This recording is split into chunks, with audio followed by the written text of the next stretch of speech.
এই আমের সিজনে যদি আমি আপনাদেরকে মজাদার আমের আমসত্ত্ব বানিয়ে না দেখাই তাহলে কি হয় নাকি বলেন তো। সো হ্যালো এভরিওয়ান, আসসালামু আলাইকুম। তো চলুন আপনাদের সাথে রেসিপিটি শেয়ার করছি। আমি এখানে আম নিয়েছি অনেকগুলো, আর এখানে কিন্তু কাঁচা পাকা আম মিলানো আছে। আমগুলোকে আমি ভালো করে সিদ্ধ করে আমের পিউরি বের করে নিয়েছি। চুলে একটি হাঁড়িতে আমি আমের পিউরিগুলো নিয়ে নিয়েছি।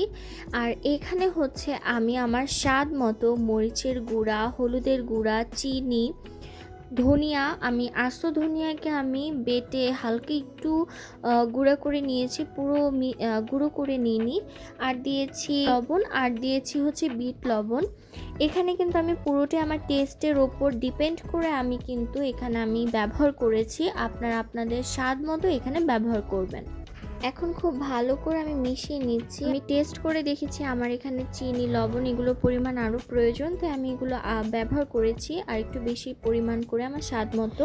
এখন খুব ভালো করে এটাকে মিক্স করতে হবে। দেখেন এটা কি পরিমাণ ফুটছে। আপনারা যদি অনবরত না নাড়েন তাহলে কিন্তু আপনাদের গায়ে যে কোনো সময় ছিটে আসতে পারে। তাই এটি খুব ভালো করে নেড়ে যেতে হবে। যখন এটা হালকা ঘন হয়ে আসবে এরকম, তখন আমি এখানে 5 ফোড়ন গুঁড়ো করে নিয়েছিলাম সেটা দিয়ে দিচ্ছি।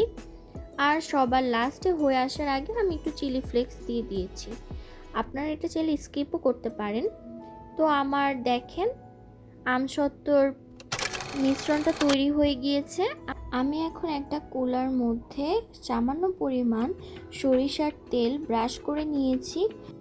এখন আমি সুন্দর করে সেই আমসত্ত্বর মিশ্রণ লিকুইডটা সেটা আমি কুলার মধ্যে দিয়ে সুন্দর করে ছড়িয়ে দিচ্ছি। এটা আপনারা যতটা মোটা করে লেয়ার করতে চান আপনারা সেরকমভাবে এটাকে দিবেন। আমি এখানে মিডিয়াম আমসত্ত্ব যেরকম হয় সেরকমই করেছি, বেশি মোটাও করিনি লেয়ারটা, বেশি পাতলাও করিনি। আর যে পরিমাণ রোদ ছিল সেটা কিন্তু আমার শুকাতে বেশি দিন সময়ও লাগেনি। তারপর আমি 2 দিন অপেক্ষা করেছি। 2 দিন পর আপনাদের সাথে ফিরে আসছি। 2 দিন পরে দেখেন আমার আমসত্ত্ব কিন্তু পুরোপুরি একদম শুকিয়ে গিয়েছে। কোনো রকম ভেজা কিংবা লিকুইড নেই।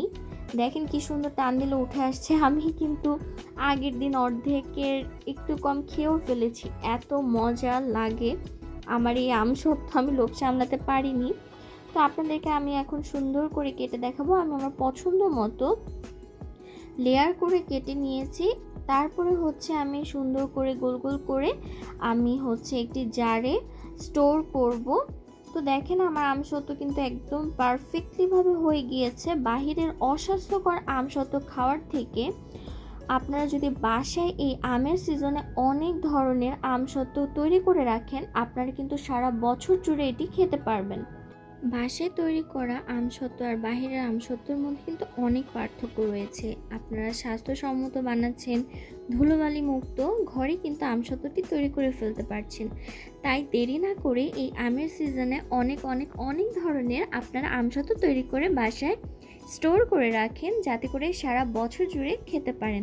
আমি একটি জারে এরকম করে রেখে দিচ্ছি, আমার যখন ইচ্ছা যেন আমি খেতে পারি। আর আপনাদের যদি রেসিপিটি ভালো লেগে থাকে অবশ্যই আমার পাশে থাকবেন।